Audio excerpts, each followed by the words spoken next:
Assalamualaikum warahmatullahi wabarakatuh. Perkenalkan, nama saya Wijastuti dengan NIM 191420987. Nah, dari program studi pendidikan biologi angkatan 2019 di Universitas 19 November.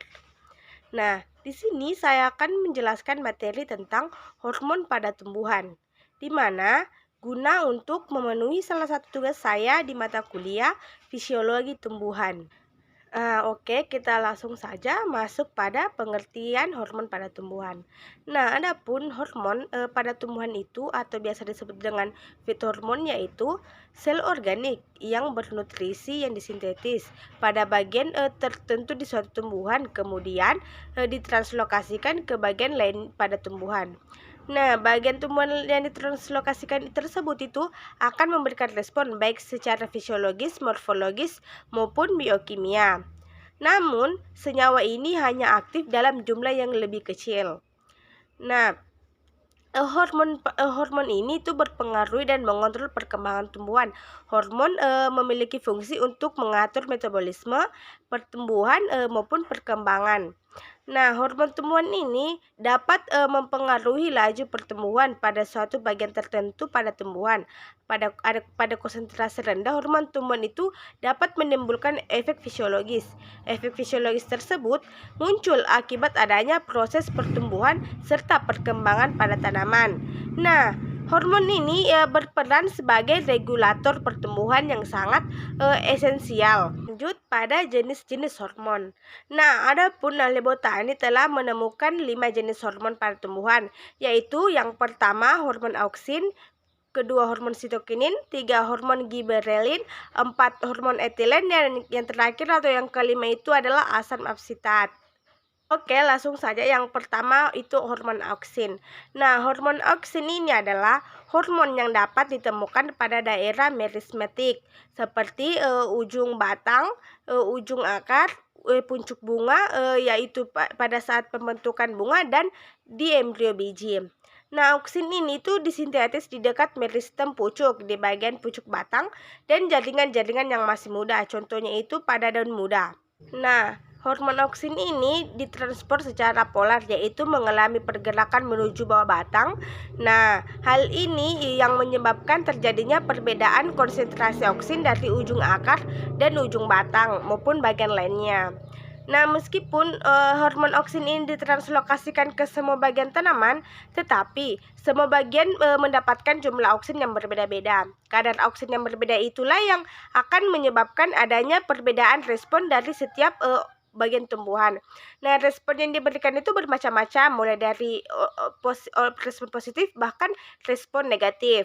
Nah, adapun fungsi dari hormon auksin yaitu memacu proses pemanjangan sel, menghambat pembentukan tunas lateral sehingga mengakibatkan terjadinya dominasi apikal, pembentuk akar adventif, merangsang terbentuknya xilem dan floem oleh kambium, menjaga elastisitas dinding sel dan membentuk dinding sel primer, menghambat terbentuknya buah dan merangsang pengguguran daun, membantu proses pembentukan buah tanpa biji dan mendorong terbentuknya serabut-serabut akar dan akar literal.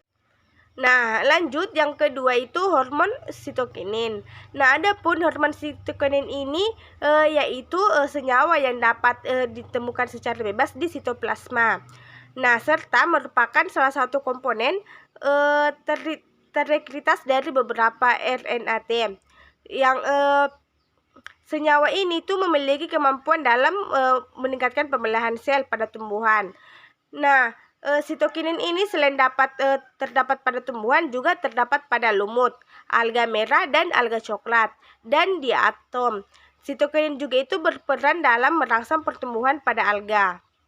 Nah, adapun fungsi dari hormon sitokinin yaitu mendorong pembelahan sel dan diferensiasi sel, mengatur dominasi apikal, efek anti penuaan, memacu pembesaran sel pada kotiledon, memacu perkembangan kloroplas dan sintesis klorofil, mengendalikan pembentukan dan perkembangan tumor pada batang, pada beberapa spesies tumbuhan, sitokinin ini dapat meningkatkan pembentukan stomata dan mampu memecah masa istirahat biji dan merangsang pertumbuhan embrio.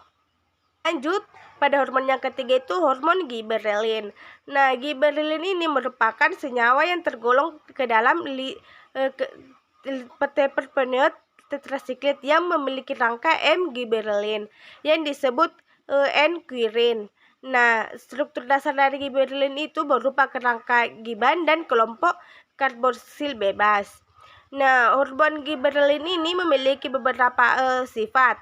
Dari antaranya terbentuk kristal, mudah larut dalam etanol, metanol, dan aseton. Nah, sedikit larut dalam air dan larut sebagian dalam etil asetat. Nah, giberelin ini merupakan hormon yang berpengaruh dalam proses perkembangan dan pertumbuhan dan perkembangan taman pada saat bekerja sama dengan matahari. Nah, giberelin ini juga mampu mempengaruhi proses perkecambahan sebab giberelin mampu merangsang pembentukan enzim amilase. Nah, enzim amilase ini merupakan enzim yang berperan pada pemecahan senyawa amilum di dalam endosperm atau cadangan makanan tumbuhan. Nah, energi yang dibutuhkan untuk perkecambahan itu berasal dari hasil perombakan cadangan makanan tersebut. Nah, adapun fungsi dari hormon giberelin ini yaitu meningkatkan tinggi tanaman, pembangunan partenokapri, mengundurkan pematangan dan pemasakan, memecah massa dormansi, stimulasi aktivitas cambium dan perkembangan xilem, meningkatkan kadar auksin. Nah, lanjut yang keempat, hormon etilen.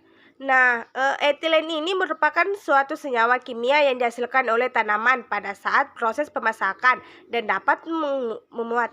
Nah, etilen yang diproduksi dari sel tanaman itu dapat dengan mudah dilacak dengan cara kromatografi gas karena molekul etilen dapat dengan mudah diserap oleh jaringan pada kondisi yang hampa udara.